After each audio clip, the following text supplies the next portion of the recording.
भगवान प्रत्येक वस्तु के सृष्टा हैं। प्रत्येक वस्तु उनसे उत्पन्न है, उनके द्वारा पालित है और प्रलय के बाद प्रत्येक वस्तु उन्हीं में समा जाती है। अतः वे ही वर्णाश्रम व्यवस्था के सृष्टा हैं, जिसमें सर्वप्रथम बुद्धिमान मनुष्यों का वर्ग आता है, जो सतोगुणी होने के कारण ब्राह्मण कहलाते हैं। द्वितीय वर्ग प्रशासक का है, जो रजोगुणी होने के कारण क्षत्रिय कहलाते हैं। वर्णिक वर्ग या वैश्य वर्ग कहलाने वाले लोग रजो या तमोगुण के मिश्रण से युक्त होते हैं और शूद्र या श्रमिक वर्ग के लोग तमोगुणी होते हैं।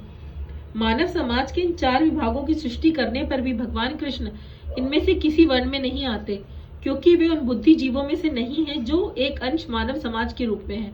मानव समाज किसी भी अन्य समाज, पशु समाज के तुल्य है, किंतु मनुष्य को पशु स्तर से ऊपर उठाने के लिए उपयुक्त वर्णाश्रम की रचना की गई, जिससे क्रमिक रूप से कृष्ण भावनामृत हो सके। किसी विशेष व्यक्ति की किसी कार्य के प्रति प्रवृत्ति की धारण करना उसके द्वारा अर्जित प्रकृति के गुणों द्वारा किया जाता है। गुणों के अनुसार जीवन के लक्षणों का वर्णन इस ग्रंथ के 18वें अध्याय में हुआ है, किंतु कृष्ण भावना भावित व्यक्ति ब्राह्मण से भी बढ़कर होता है।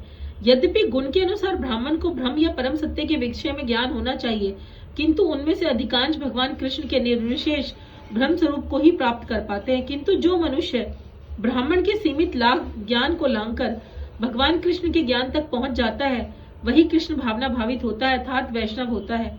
कृष्ण भावनामृत में कृष्ण के विभिन्न अंशों यथा राम, नरसिंह, वराह आदि का सम्मिलित रहता है, और जिस तरह कृष्ण मानव समाज की चातुर्य वर्ण प्रणाली से परे है, उसी तरह कृष्ण भावना भावित व्यक्ति भी इस चातुर्य वर्ण प्रणाली से परे होता है, चाहे हम इसे जाति का विभाग कहें, चाहे राष्ट्र का या संप्रदाय का।